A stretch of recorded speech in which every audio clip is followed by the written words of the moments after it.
Baik, Assalamualaikum warahmatullahi wabarakatuh. Perkenalkan, nama saya Mahmud dengan NIM L0512210023. Saya dari kelas dasar pengelolaan perikanan kelas C.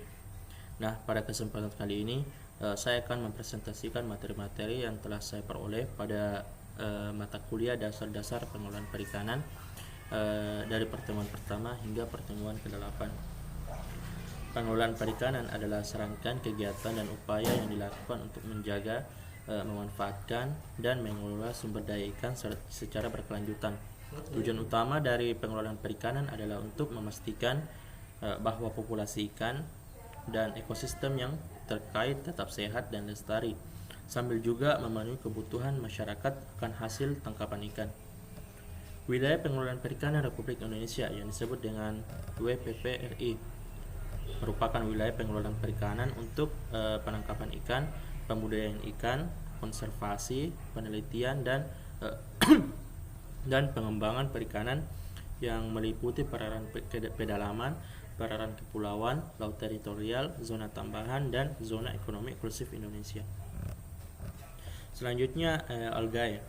Alga merupakan organisme fotosintetik yang bersifat uniseluler atau bersel tunggal, dan ada pula yang multiseluler atau bersel banyak.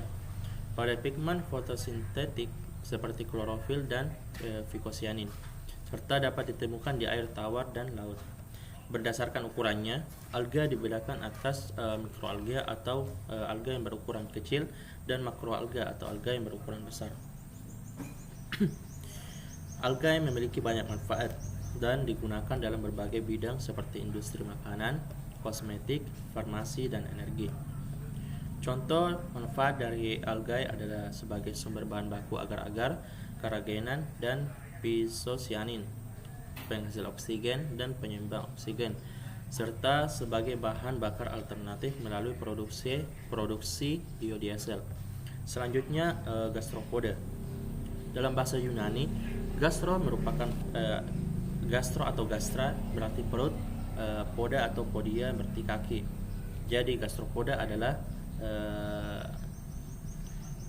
hewan yang memiliki kaki di perut. Gastropoda biasa disebut dengan siput atau keong, merupakan kelas dari filum Mollusca yang paling berhasil mendiami berbagai habitat. Gastropoda dapat berproduksi secara seksual maupun aseksual. Beberapa spesies dapat melakukan fertilisasi internal, sementara yang lainnya melakukan fertilisasi secara eksternal. Gastropoda adalah hewan herbivora atau karnivora. Beberapa spesies dapat mengonsumsi tumbuhan dan alga, sementara yang lainnya memakan hewan kecil seperti plankton dan krustasi. Gastropoda dapat ditemukan di air tawar maupun air laut, serta di daratan. Beberapa spesies hidup di sungai dan danau, sementara yang lainnya hidup di laut terbuka. Gastropoda memiliki peran penting dalam ekosistem. Beberapa spesies menjadi makanan bagi hewan lain, sementara yang lainnya membantu menjaga kebersihan lingkungan dengan memakan sisa-sisa organik. Selanjutnya, Pelecypoda. Pelecypoda juga dikenal sebagai bivalvia, adalah kelas dari molluska yang terdiri dari kerang, tiram, dan kerangka. Mereka memiliki cangkang yang terdiri dari dua bagian atau klep yang dihubungkan dengan sendi. Pelecypoda hidup di lingkungan air tawar dan laut. Pelecypoda memiliki tubuh yang lunak dan terlindungi oleh cangkang. Tubuh mereka terbagi menjadi 3 bagian, yaitu kaki, mantel, dan organ dalam. Pelecypoda dapat berkembang biak secara seksual maupun aseksual. Pelecypoda memiliki peran penting dalam ekologi air tawar dan laut. Mereka membantu menjaga kualitas air dengan menyaring partikel-partikel makanan dan menghilangkan bahan-bahan yang merugikan. Selain itu, Pelecypoda juga merupakan sumber makanan bagi manusia dan hewan lainnya. Selanjutnya, Cephalopoda. Cephalopoda adalah kelas hewan laut yang terdiri dari cumi-cumi, gurita, sotong, dan hewan lain yang memiliki kaki atau tentakel yang menonjol dari kepala mereka. Mereka memiliki kepala yang berotasi di mana mata mereka terletak di depan dan kaki atau tentakel mereka terletak di sekitar mulut mereka. Cephalopoda memiliki sistem sirkulasi tertutup yang efisien dan dapat mengalihkan warna kulit mereka untuk beradaptasi dengan lingkungan. Mereka juga berkembang biak secara seksual dan memiliki banyak strategi reproduksi dari yang mencakup kawin hingga bertelur. Cephalopoda memiliki peran penting dalam ekologi laut sebagai predator aktif dan sumber makanan bagi banyak spesies laut lainnya.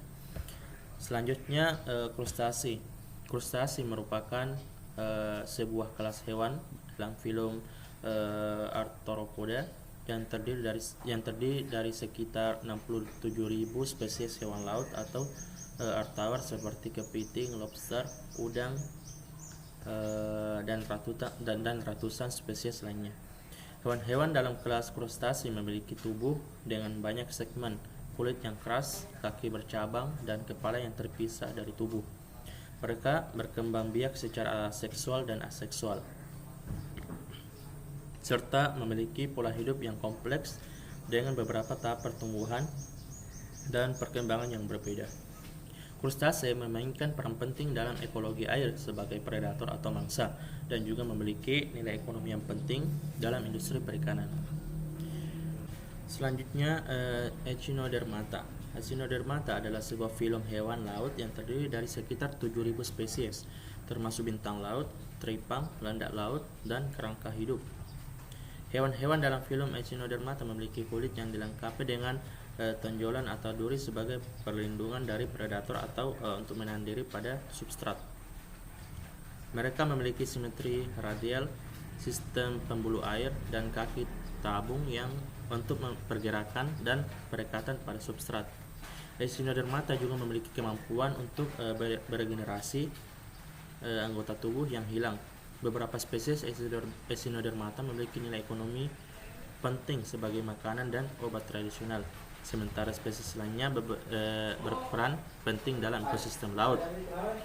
Sekian dari beberapa materi yang dapat saya sampaikan, kurang lebihnya mohon dimaafkan. Sekian dari saya. Assalamualaikum warahmatullahi wabarakatuh.